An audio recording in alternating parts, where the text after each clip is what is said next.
तो जैसा कि हमारा चैप्टर है सॉलिड स्टेट, अब हम शुरू करने जा रहे हैं अपना चैप्टर 1 सॉलिड स्टेट।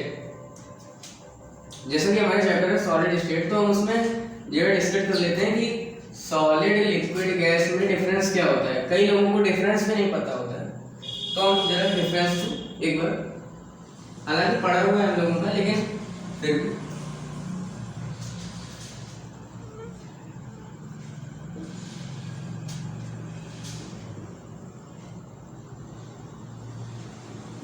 इसी डिफरेंस से हम इसकी डेफिनेशन भी बना सकते हैं।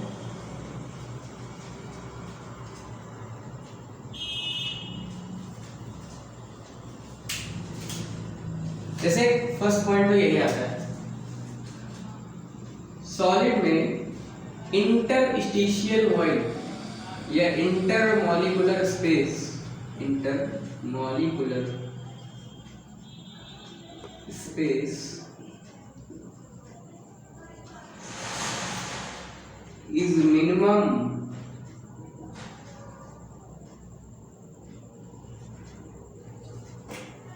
मतलब इसमें इंटरमॉलिक्यूलर जो स्पेस होता है वो बहुत ही कम होता है। जैसे कोई भी सॉलिड है, कोई भी सॉलिड है, कोई भी सॉलिड है, उसके जो मॉलिक्यूल्स होंगे वो बहुत पास पास होते हैं।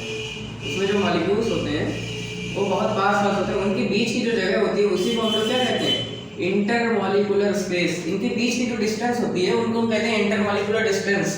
तो जो इनकी इंटरमॉलिक्यूलर डिस्टेंस होती है वो बहुत कम होती है, मिनिमम होती है सॉलिड।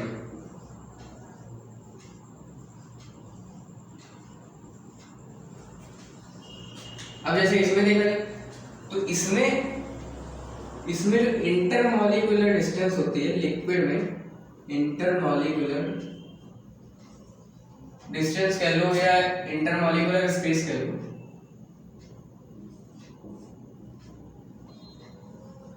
इसी को हम लोग कहते हैं इंटरमॉलिक्यूलर स्पेस। जो होता है उसका दूसरा नाम क्या होता है, वॉइड, वॉइड, VOID, वॉइड कह सकते हैं, या इसका और एक नाम अगर ले लें तो इंटरस्टिशियल वॉइड कह सकते हैं, interstitial void,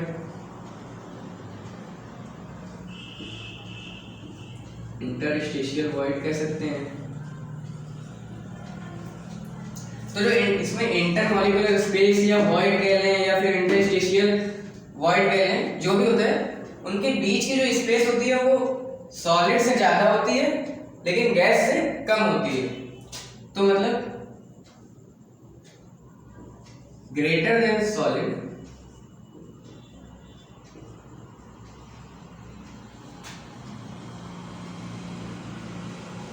but less than liquid.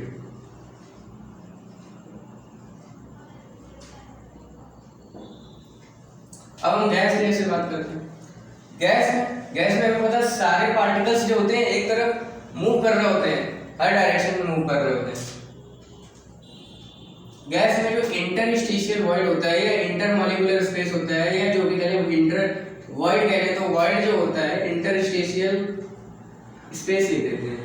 Interstitial space is maximum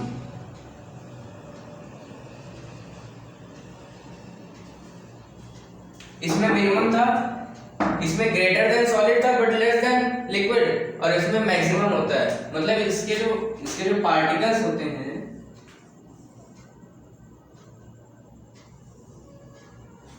इसके जो पार्टिकल्स होते हैं वो बहुत दूर दूर होते हैं, इस तरह से। और इसमें जो पार्टिकल्स होते हैं वो थोड़े पास पास होते हैं।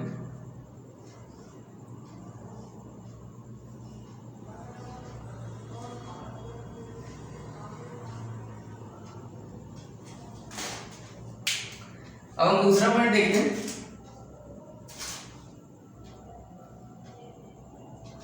दूसरा पॉइंट देखो, इसमें जो एक वर्ड आता है, एंट्रोपी। अब एंट्रोपी क्या है?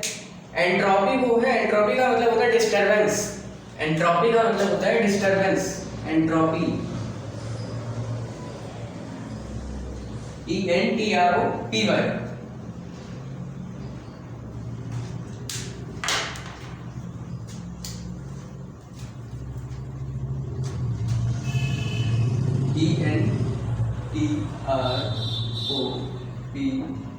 एंट्रोपी। एंट्रोपी का मतलब होता है डिस्टरबेंस। डिस्टरबेंस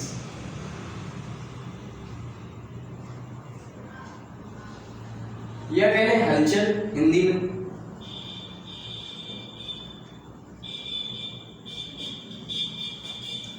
जिसमें डिस्टरबेंस, अब देखते हैं डिस्टरबेंस सबसे ज्यादा किसमें होगा। ये सॉलिड है,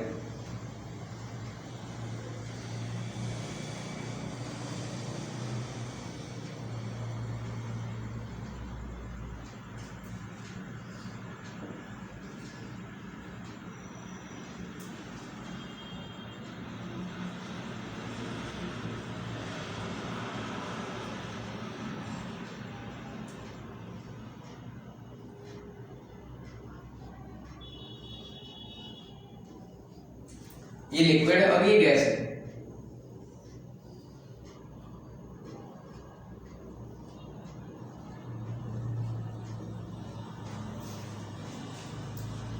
अब देखिए हलचल सबसे ज्यादा किसमें होगी। जैसे हम मार्कर को रखें, मार्कर एक सॉलिड है, ये भी हम जानते हैं। तो जैसे मार्कर को हम रखें तो उसमें जो हलचल होगी वो किसी तरह की हलचल पैदा नहीं होगी। हमने ऐसे रखा, बस वो रख गया, उसमें कोई डिस्टरबेंस नहीं होगा। लेकिन अब जैसे हम पानी, ग्लास में पानी डालते हैं तो उसमें कुछ समय तक डिस्टरबेंस बना रहता है। और गैस में देखें तो गैस में सबसे ज्यादा डिस्टरबेंस होता है। गैस को हम जैसे कह लो एयर कह लो, तो एयर में देखो सबसे ज्यादा डिस्टरबेंस बना रहता है। तो डिस्टरबेंस सबसे ज्यादा किसमें होगा। तो एक पॉइंट बनता है entropy is maximum, entropy is minimum in solid. और इसमें बात करें तो इसमें greater than solid,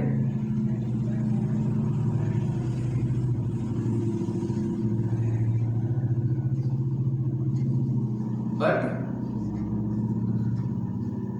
less than liquid. और अगर इसमें बात करें तो मैक्सिमम, हैविंग मैक्सिमम एंट्रोपी,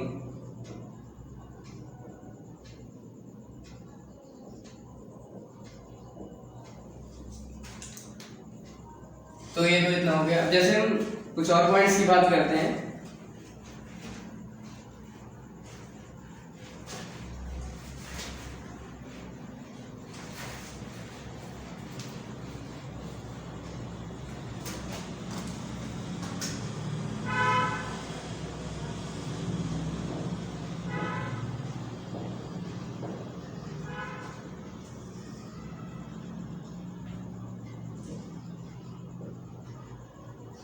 अब जैसे हम बात करते हैं शेप की, या शेप की बात करते हैं पहले।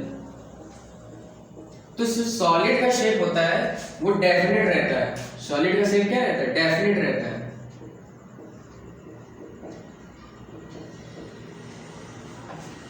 लेकिन जो लिक्विड का शेप रहेगा वो डेफिनेट नहीं रहता। अगर हम उसको ग्लास में डाल दें तो वो ग्लास में कन्वर्ट हो जाएगा, मतलब उसी शेप में आ जाएगा। और जैसे हम लोटे में डाल दें तो उसमें आ जाएगा, भगोने में डाल दें तो उसमें आ जाएगा, या जिसमें भी मतलब डाल दें तो वो अपना शेप चेंज कर लेगा।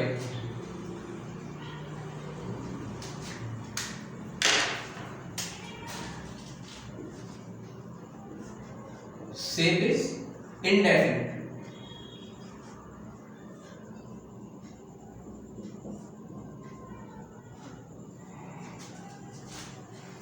गैस की जैसे बात करें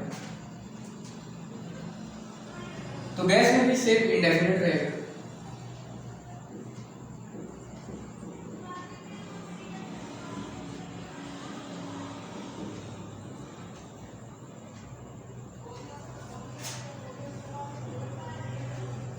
इसी तरह एक और पॉइंट आता है वॉल्यूम। Volume is fixed.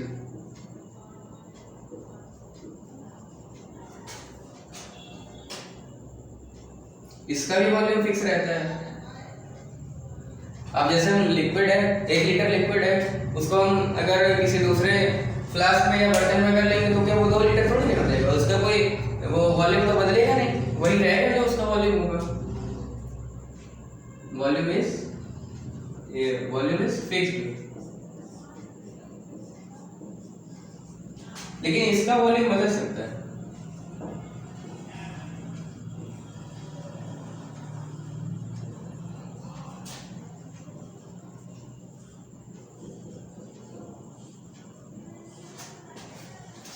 अब बात करें कंप्रेसिबिलिटी। कंप्रेसिबिलिटी मतलब जैसे हम उसको कंप्रेस करें तो कौन सबसे ज्यादा कंप्रेस होगा वो हम देखते हैं। जैसे हम देखें कंप्रेसिबिलिटी,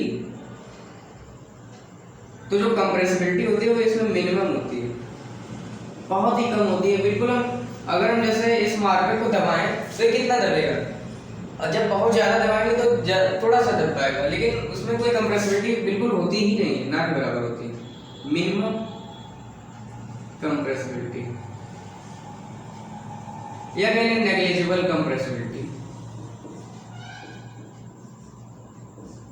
या ये भी कह सकते हैं कंप्रेसिबिलिटी इज नॉट प्रेजेंट। इसमें जैसे लिक्विड की बात करते हैं तो लिक्विड में compressibility is greater than solid,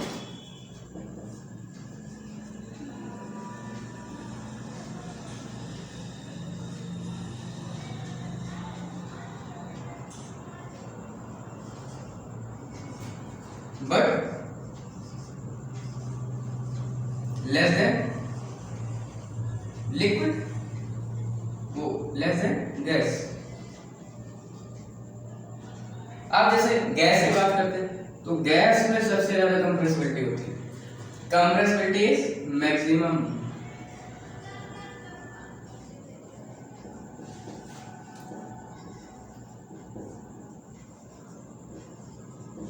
gas को हम कंप्रेस करें तो आराम से कंप्रेस हो जाएगा।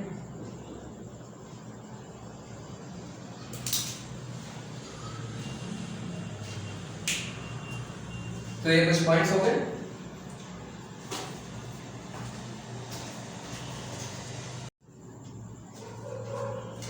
हाँ, तो अब हम बात करेंगे identification of solid, liquid and gas. Identification मतलब उनको पहचाने कैसे कि वो सॉलिड है या लिक्विड है या वो गैस है। देखिए सॉलिड के लिए एक पॉइंट आता है, सॉलिड के लिए एक पॉइंट आता है एक्टिविटी,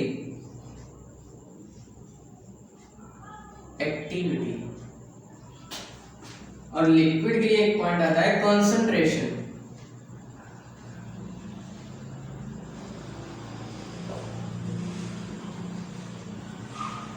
और गैस के लिए एक पॉइंट आता है प्रेशर।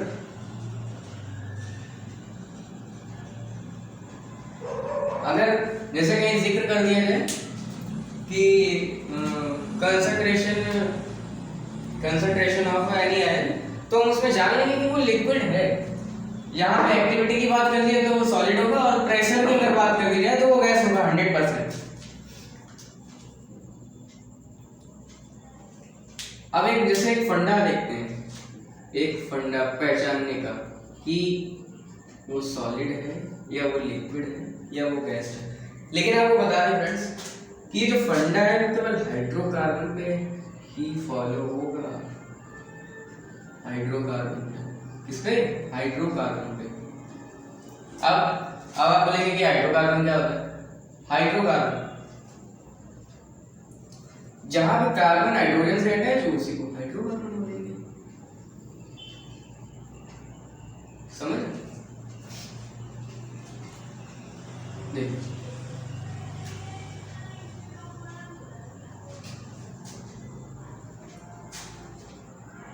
जैसे C1 से C4 तक, C1 से C4 तक हो तो क्या होगा? तो होगा गैस।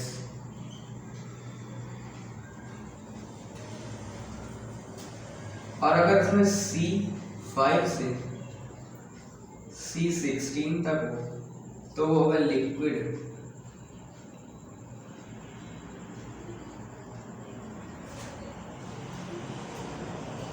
और अगर वो C17 से आगे तक हो जहां तक तो होगा सॉलिड। जैसे हम कुछ एग्जांपल्स देखते हैं, जैसे हमने ले लिया CH4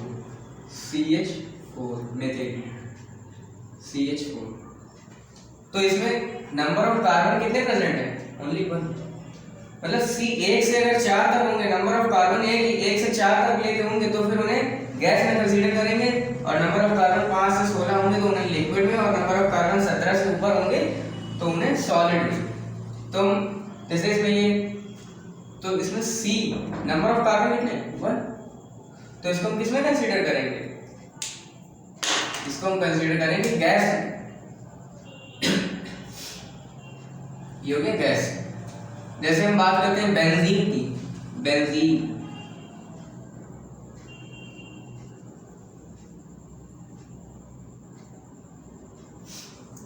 की अगर हम बात करें तो बेंजीन को व्हाइट पेट्रोल भी कहते हैं, जैसा कि हमने पिछले वीडियो में बताया था। बेंजीन का फॉर्मूला होता है C6H6। इसी को हम लोग अदर नेम में क्या बोलते हैं? White petrol.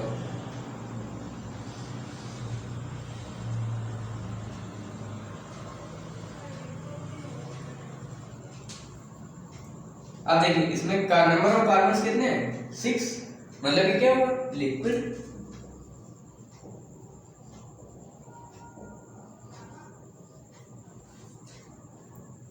अब जैसे हम एक एग्जांपल लेते हैं सॉलिड का, C17H35COO Na। ये किसका फॉर्मूला है? किसका फॉर्मूला है? ये फॉर्मूला है सोप का। किसका है? सोप का। अब हमें मालूम है सोप सॉलिड फॉर्म में होता है, जैसा कि हम रोज यूज करते हैं अपने डेली यूज में। हालांकि हमने बेंजीन भले का देखो, लेकिन सोप तो देखा है ना। तो सोप हम डेली यूज में यूज करते हैं तो वो किस फॉर्म में होता है? सॉलिड फॉर्म में। तो इसमें अगर हम जैसे नाप में बताओ तो उसमें देखें नंबर ऑफ कार्बन्स कितने हैं? 17, और 17 से लेके हमने क्या बताया था? सॉलिड। तो वो क्या है? सॉलिड। ऐसा हम जैसे ग्लूकोज की बात करें, ग्लूकोज का फॉर्मूला C6H12O6। इसमें नंबर ऑफ कार्बन 6, तो ये क्या हुआ? नंबर ऑफ कार्बन जब 6 होंगे तो ये लिक्विड हुआ। तो प्लांट्स में किस फॉर्म में पाया जाता है? लिक्विड फॉर्म में पाया जाता है।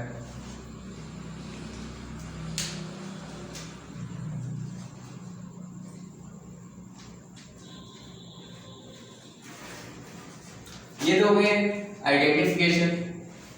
अब हम जानेंगे व्हाट इज सॉलिड स्टेट। अब हमारा टॉपिक शुरू होने जा रहा है सॉलिड स्टेट।